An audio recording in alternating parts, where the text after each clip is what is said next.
What up, folks? What it do?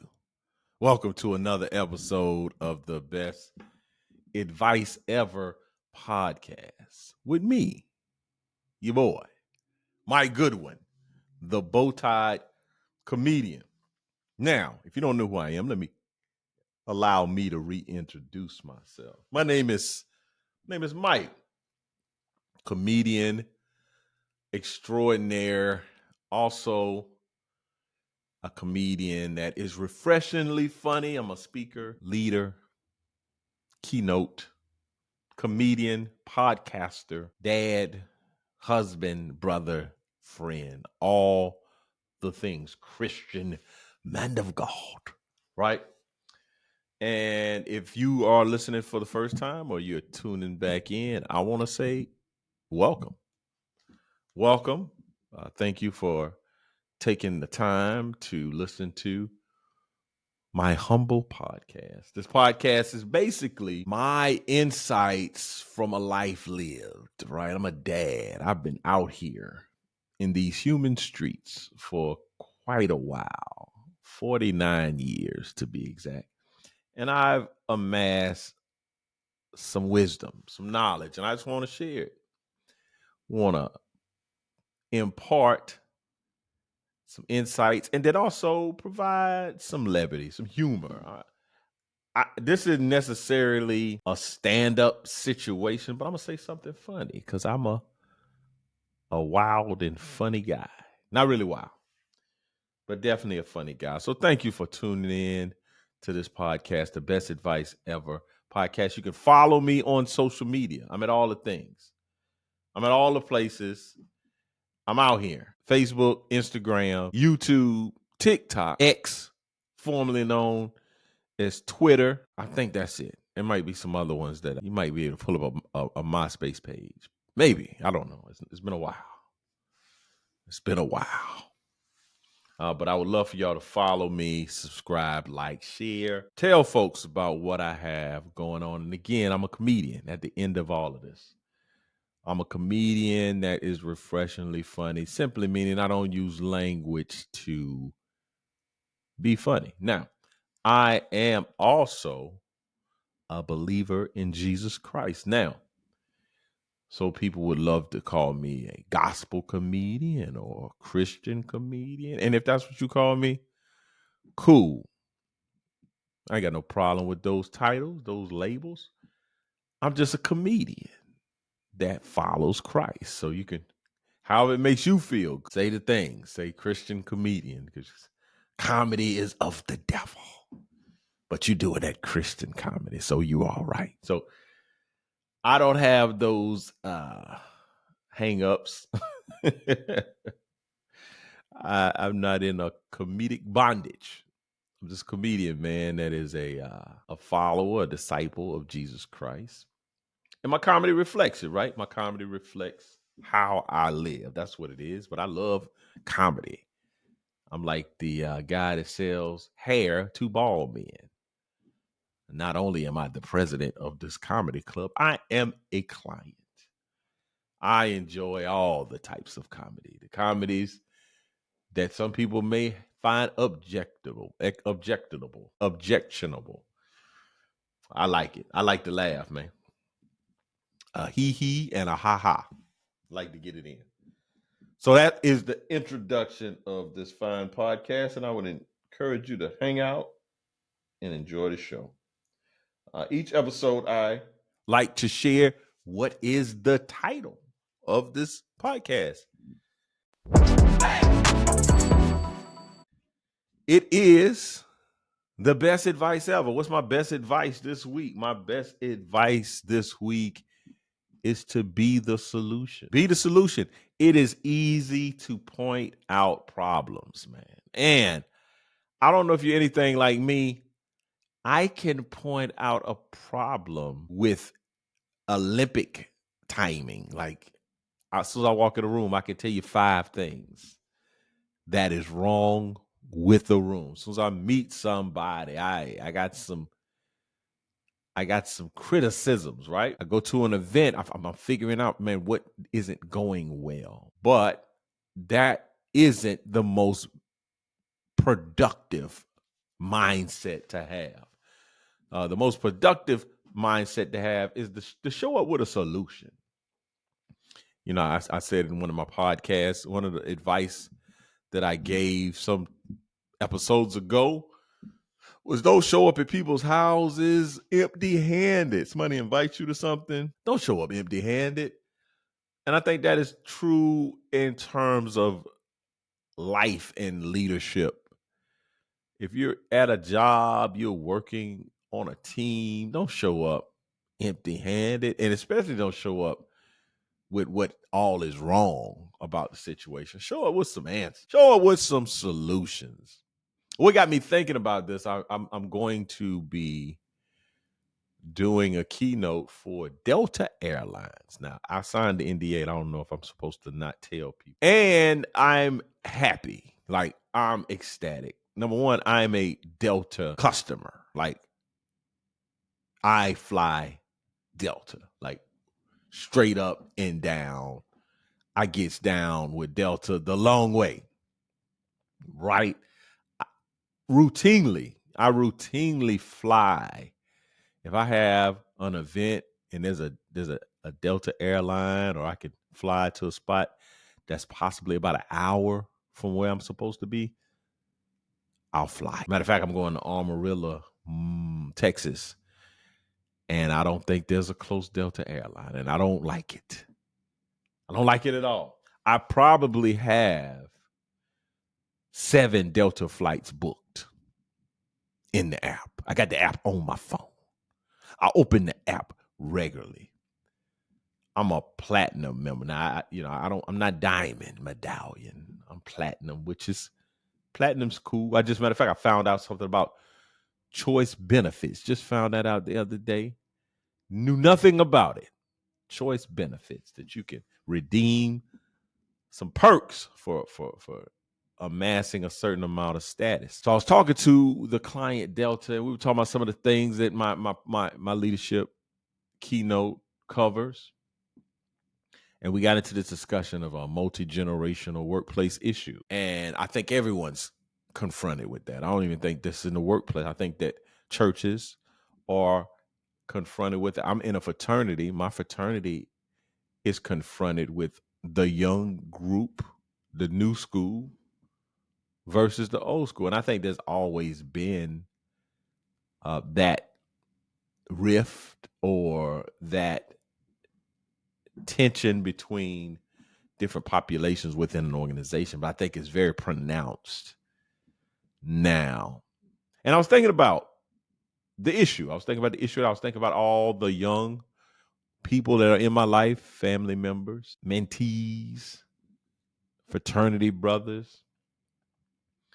And I was thinking solely about the problems. If you could ask me, what's my challenges with the younger generation? I got a litany. I will get on my stump and have a town hall meeting on all the things that's different about this current generation than mine. And man, I got them, boy. I got them on speed dial. I can run them up. I could do a impromptu speech,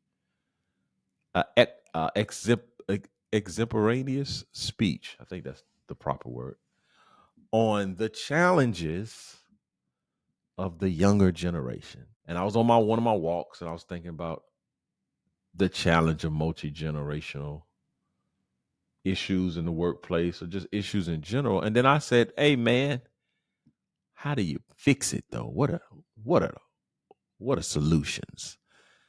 And I thought about 2 young folks that are in my life that I can be frustrated with when I think about the state of our relationship.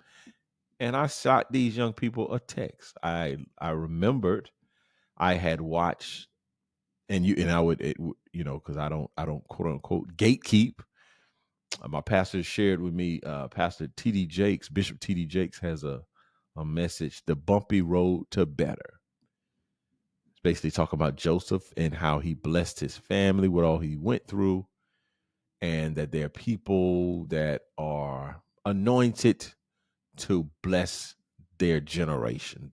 They go through persecution and challenges and obstacles so that they can provide opportunities for others, right? And it blessed me. I enjoyed it. It was a very well delivered message.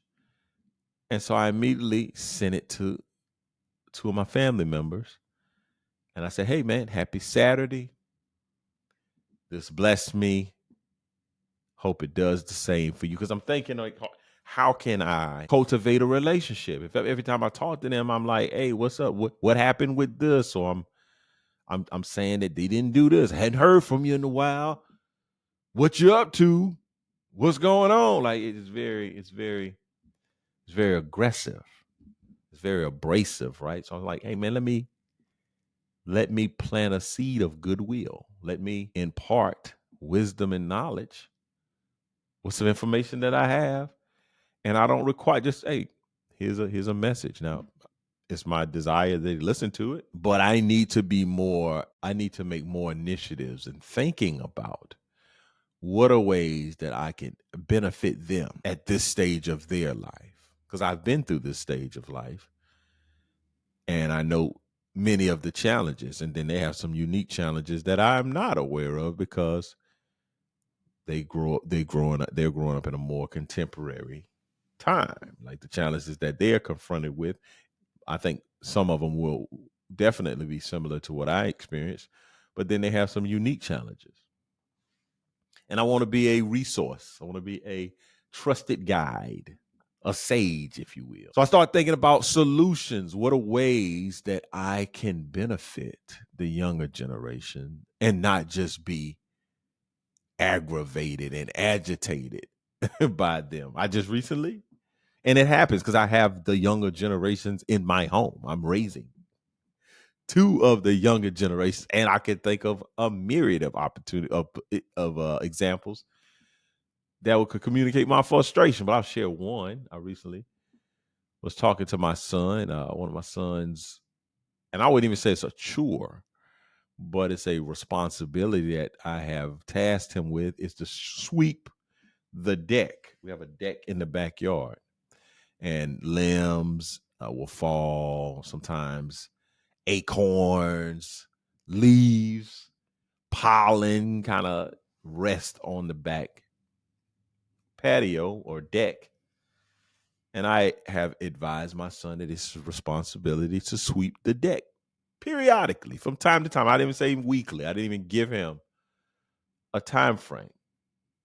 But because I did not give him a time frame, his time frame is invisible. It's not a real time frame. He's out here just living the life, right? So I was talking to him about some issues and about, I needing him to step it up, to be a little bit more, take a little bit more initiative in the things that are under his purview, right? And I talked to him. I said, "Hey, man, I told you about sweeping the deck. I don't know the last time you swept the deck because I didn't want to ask and to make myself angry. Hey, man, when's the last time you swept the deck? I don't really know. I guess I don't know. Like I didn't want to even do that because I knew that boy hadn't been out there to sweep that deck. So I encouraged him and reminded him that, hey, this is one of your responsibilities to take care of this. Sweep this deck. Now, my son has a penchant. He has this, when I tell him, like he just, like I'm the kind of person, and I guess I need to communicate this to him. When I start asking you and telling you things, it's really action related. If I'll say something like, hey man, why haven't you taken out the trash? Right? I'm not asking you why you haven't taken out trash. I'm basically saying, go in there and take the trash out. But I'm giving, because if you have a good reason, I would be open to hear it. But if I'm saying, hey man, why you got that hat on? Now, I'm basically telling you, hey, go put on another hat. Or why don't you have a hat on? Where's your jacket? I don't want you to say, my jacket is in the closet in my room. No, I want you to start making your way to your room to get your jacket. That's how I get down. And maybe I need to be more communicative. I need to be more specific in my language. But he also really needs to understand, hey man, my dad starts saying things. I probably need to be moving. But he stands there like a statue. So, hey man, one of the things you need to be doing is sweeping that deck. I know you hadn't swept the deck in a while. He's just standing there. So then I finally be like, hey man, go sweep the deck. Now, and I may be off. Y'all may be able to give me some insight that I may not have. But I think one of the challenges where people of my generation, I'm a Generation Xer, and newer generations, millennials, Z, I think Y is in there now. They lead, in my humble opinion, what I've seen, they lead with questions. When in my day, questions were the last resort. Last resort. So, for instance, if my dad were to tell me, hey, go and sweep the deck, I'm going to, even if I don't know what to sweep the deck with, I'm going to look for something. And I may get the wrong thing. I may get one of those little handheld brooms and start sweeping the deck because I don't see the broom. Or I didn't go into the garage where we have like a legit room that can sweep off a deck. There's one in the. So when I tell my son to, hey man, go sweep the deck, he's looking at me and he leads with, what am I supposed to sweep the deck with? Now, he swept the deck before. Like, this is not the first time. So I'll give him the benefit of the doubt. He forgot what item you use to sweep the deck. I'm thinking, okay, my dad told me to go sweep the deck. We got a garage.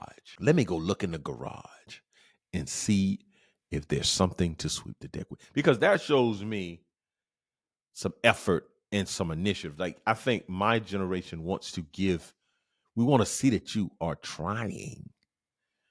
When you say, well, I'm supposed to sweep the deck with, like, hey, bro, you're not even trying. Like, we will give you credit.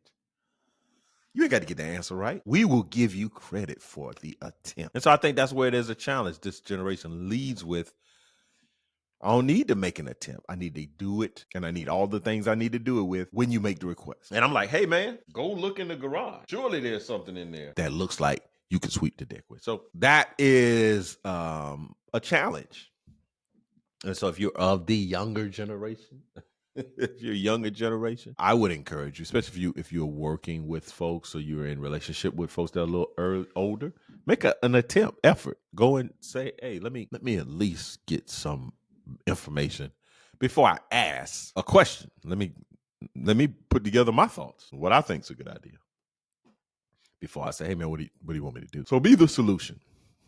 Be the solution. Look for opportunities to show up with an answer. And maybe your answer is not even right, but it show up with something to contribute. And that's been the best advice of the day, man. It's amazing to me how fast 2024 is. I mean, it's a wrap. September, folks. Do you remember the very first time? It's September, man. Like, I feel like it should be April. Matter of fact, I give you May. Give me May. September? Like, September is out of here. And then we at October, November here. Like, once you start hearing Christmas music, it's a wrap, bro. Like, I'm still wanting to be summertime. I got on shorts right now. I'm talking about like the hoochie daddy shorts. I can't be trying to put on sweatpants.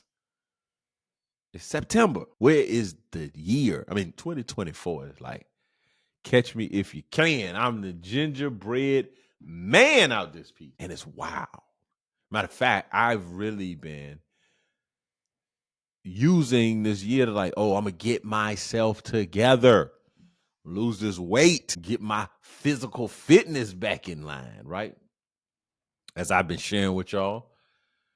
Well, today I had a checkup at my doctor's office, so I go for my yearly physical in May. And when things are well, I come back in a year. Well, this particular time, things were not well. I think my blood pressure was a little elevated. We talked about weight. There needed to be some weight loss happening. Had vitamin D is a little low. I wasn't taking my supplements, right? And so when I went to May, my doctor gave me a date in September and said, "Hey, you got like a 3 to 4 month checkup," which I don't like. I want to see you in a year. I don't want you to see you in 3-4 months, because that means I'm not doing something that I'm supposed to be doing. Well, I had that checkup today, and I'm back to my year. So the next time he wants me back will be back in May, because that blood pressure, those numbers was great. And weight's coming down. I've probably lost about 5 pounds. And I'm taking my vitamin D. Now, they did take blood, which, I'm always wondering when I go to the doctor, like, what's gonna happen? Like, what's happening? Are we doing the check for the prostate? Like, I just, what is happening this time? Like, what's on the cards? And I was very concerned about this, because this was let's check back in a couple of months. So I didn't know what the things were gonna be. I know I wasn't gonna get a prostate check. I knew that. But I you got to figure there's gonna be a height and weight. They got this new temperature thing. You put your face in the temperature thing. That was cool. Take your blood pressure. Do the little chest sound. Listen to you with the stethoscope. And then they needed to get some blood work. So when I get the blood work, there was 2 nurses that came. And I'm cracking. Like I must contain myself, because people like her first question was like, "What's your birthday?" And I was about to say something ridiculous. It's Monday morning. Well, I'll tell you what day it is. But you won't hear this till Wednesday. So I'm like trying to be key. I'm trying to be Mike Goodwin. I'm trying to let's lighten it up in here, people. So they asked me my date of birth. I said it legit, but I had thoughts of saying something ridiculous. I didn't. And she asked me one more question. I answered it as a upstanding human being. But then they told me, "Oh, we're gonna take some blood. Which arm would you prefer?" So I was like left arm. So I start pulling my sleeves. I had these long. I had the shirt on. Matter of fact, the shirt I'm wearing with these sleeves. You see sleeves. So I started to pull my sleeves up, and I had my arm out. And most times nurses will comment on your veins. "Oh, you got some good veins. Oh, this should be whatever." And so I was like, it's 2 nurses, and I'm like, "What you doing in here? What one of y'all not expert? What are y'all in here training? You the intern?" Which I don't know if you expected somebody to say that. So now the girl, who's obviously a little less experienced, getting her chance, it's kind of like, "Oh no, I'm good." And the other woman was like, "No, she's good." I was like, "All right, now get it right." And I got my arm out. And they made a comment about my veins. Where I was like, "Yeah, I got them good drug using veins." They were startled. They didn't know what to say. "Yeah, I got them good veins. You can just shoot up all kind of drugs." Now, they wanted to laugh, but they were like, yeah, man, I got them good drug shooting veins, baby. Ready. Let me get that needle. So they were like, it was like a little awkwardness. And I was like, "Man, I'm a character. And they was like, "Well, you shouldn't be shooting." I'm like, "Yeah, I don't shoot drugs in my vein. I shoot it up my nose." No, I didn't say that. I don't shoot them in my veins. I sniff it up my nose. That's what I would have said if I was a little bit more in my comedic timing. And so it was a little awkwardness of like, whoa, what's happening right now? But that girl was a rookie, because she put that needle in my arm and told me my vein move. My vein ain't move. You don't know what you doing, ma'am. So she missed the layup. So the other woman next was like, "Hey, can I go to another spot, or you want to use your other arm? Oh, you go to another spot." So then she puts it in, and the other girl like, "His vein moved, didn't it?" And she's like, "No, here it is," and blood started coming out, and it was all so sorry. No problem, stuff happens. I was in the army where we would do. I forgot the term of it. Like it was some type of thing, like medic, some type of medic thing that we had to qualify for. Like we had to be able to take blood from each other, and it was hard. It was brutal. People just stabbing up your arm. So yeah, man, that woman, the young nurse, she was not. She missed the layup. Missed the layup. Don't be in here. Cause she went talking big noise, but when I said, "Hey, were you an intern? What you doing?" She's like, "Oh no, I'm good. I know what I'm okay." Okay. I hear you. I hear you. But like I said, all things were great. Went well. And I'm on the up. Like I think in terms of my process of weight loss and that type of thing, like I'm kind of through the spot of like it's like boiling water. Like you got the water on the eye and it's getting warm, but it's not boiling. It's getting to where I forgot the degree, 212 degrees or something before water starts boiling. So it's very hot, but you can get frustrated because I was, jumping on that scale after a week. After a week, that's not gonna do it. 2 weeks, so I'm like in week 3 now, and I'm seeing it. I'm feeling it. I'm seeing it. So I'm gonna run on, see what the end gonna be. But I also have made this realization in myself. And maybe I'm over analyzing, maybe some talk to my therapist about, but I think, because I do this quite a bit. I do this back and forth, back and forth. My weight goes. Like I lose and I gain. And I gain and then I lose. And I lose and I gain. And I gain and I lose, right? And I think this is what I've come up with. I think I need drama in my life because I don't have any drama. Me and my wife, that's very little drama. I'm not breaking up with my wife. We're together 24 years. I like a little drama though. I like a little conflict.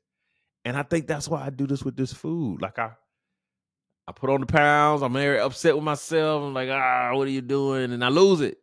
And then I'm like, oh, let me go back over here and see what these sandwiches are talking about. Let me see what this pizza is talking about. I put it back on. So I think I'm addicted to this drama, man. So I'm going to resolve this issue of drama in my life. And we're going to keep this thing moving. It's going to keep it happening. And next summer, y'all going to be sick of me. Sick. Really, really sick of me. No, I'm just kidding. I'm not that guy. I'm not the guy who, I lose the weight. Now you're going to see me doing my workouts on social media. I used to be that guy. And then people start talking to me more about working out than comedy. And I cut all that out. So I'm going to post the stuff. I'll post the gym. If I'm on the road, I'll post. But you won't start seeing me being a fitness expert and guru and telling you how I lost 35 pounds. No. Now, I may talk about it, but that ain't my brand. I just want to look good in my suits, to be clear. Now, very interesting enough, I went to a wedding this weekend, a cousin of mine. Now, my family, my dad's side of the family has some good ones that they're like second cousins. They've been my cousins my whole life, but we just don't, I don't get together with them a lot. So I hadn't seen a lot of some of these people in years. And had this, it was wonderful. Nice wedding, wonderful time, nice time. Weddings are always good. It's like the weddings are like kindling for married old folks. I hate to say old, but folks that's been in it for a while, you go and you see young love. Old love gets excited by young love. So I know anytime I go to a wedding with my wife is already pretty accessible as it is. But after a young wedding, you do a little dancing, a little rubbing close. Oh, I'm sorry if y'all have children. this content. But was at this funeral. Freudian slip. was at this wedding of my cousin, and there was a gentleman there. Was at his brother is a friend of my dad, and I remember this guy's face. I don't know him, but I could remember him like, oh, I've known this guy since I've been a kid. Hadn't seen him in years, and so we greeted each other. Hello, man. What's up? How you doing, man? Long time. Blah blah blah blah blah. Then he hits me with the, hey man, how's your dad doing? Now, that's the first time I think somebody's asked me that, right? Especially somebody that knows my dad. And I'm ice cold in that regard. Because I'm like, oh yeah, man, that boy dead, man. And I hope I said it better than that. I might have said, I said, man, my dad died in October. But I don't think I said that. I was like, oh yeah, he dead. Yeah, he passed in October. I think I might have tried to clean it up. I'm ice cold in that regard, man. My buddy always said, man, you can't be nobody pastor, man, because I just say the stuff. I said, hey man, yo, he dead. Yeah, he out of here, man. That boy gone, man. I guess he doing fine. I wouldn't know. He out. The man's gone. So that was a little wild, man. It's a little wild. So thank y'all. Hey man, I must also say this upcoming week, got a lot of stuff going to Atlanta. Next couple of weeks, man, I'm going to Atlanta. 1 week I'm doing like Atlanta, California, Philly, DC. Even when I go to Philly, I'm gonna get to check out the international headquarters of Kappa Alpha Psi. I would tell y'all the address, but y'all probably not interested in that. But that was one of the things we had to learn when I was seeking membership to my most noble clan. But I'm also letting you know this will be a break. This is the end of season 2. Yeah. Unfortunately, I need to take a little breaky. The podcast will discontinue. Not be over, but this is the last episode until I come back with season 3. And I'm not certain when, and I don't even want to lie to you. I'm like, oh yeah, I'll give you updates.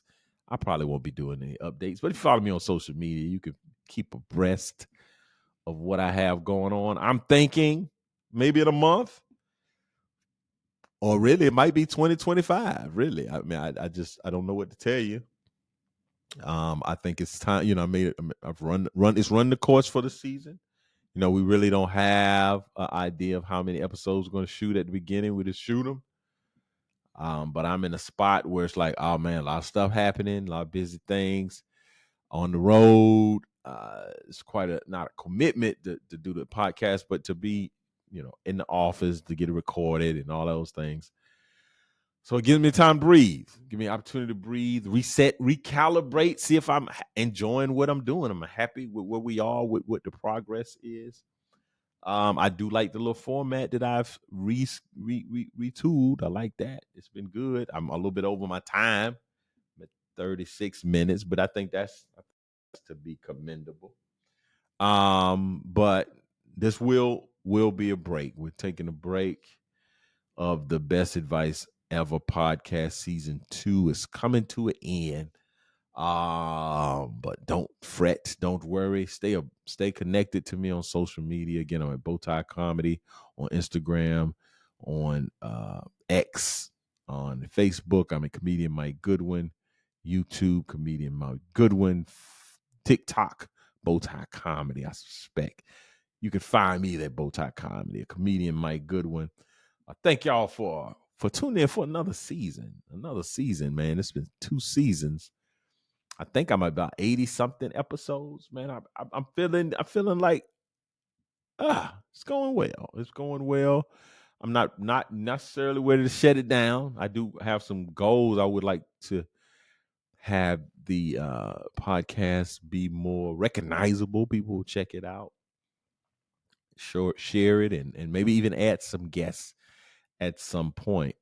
But thank y'all for going on this journey with me for another episode. Hopefully, if you're new to the podcast, you can go back and listen to episode 1 and go all the way through season 1 and season 2. If you've been with me from day 1, I'm sure there's some ones you could probably like to listen to again. But like I said, I'm not gonna lie to y'all and be like, yeah, man, I'm gonna update y'all in 10. No, I may.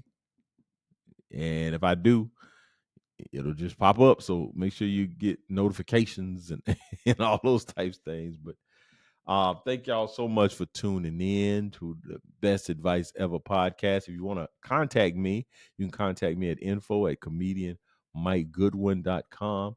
Again, thank y'all for rocking with me, riding with me. I'm going to take a little hiatus, a little sabbatical, a little breaky break, but I'll be back. I shall return like Arnold Schwarzenegger, and we're going to keep this thing rocking in 2025. That's my hope. That's my desire. So y'all have a great day. Thank y'all for checking in. You could have been anywhere in the world, but you're here with me, and I appreciate it. This won't be come back next week at the same bat channel, same bat place, because we're taking a break. So y'all enjoy your time. Hopefully you find some other podcasts to fill the void, but I will return. Don't forget about me. I want to see you again. I want you to come back. I'm not breaking up. I'm just going to visit some family. I'll be back after the summer or the fall or at some point. Well, thank y'all so much. And again, check me out on social media, and I see you when I see you. Check me out. I'm on the road, comedian Mike, or MikeGoodwin.com. You can see my tour dates. I'm on the church comedy tour this upcoming November with Shama and Jared Myers.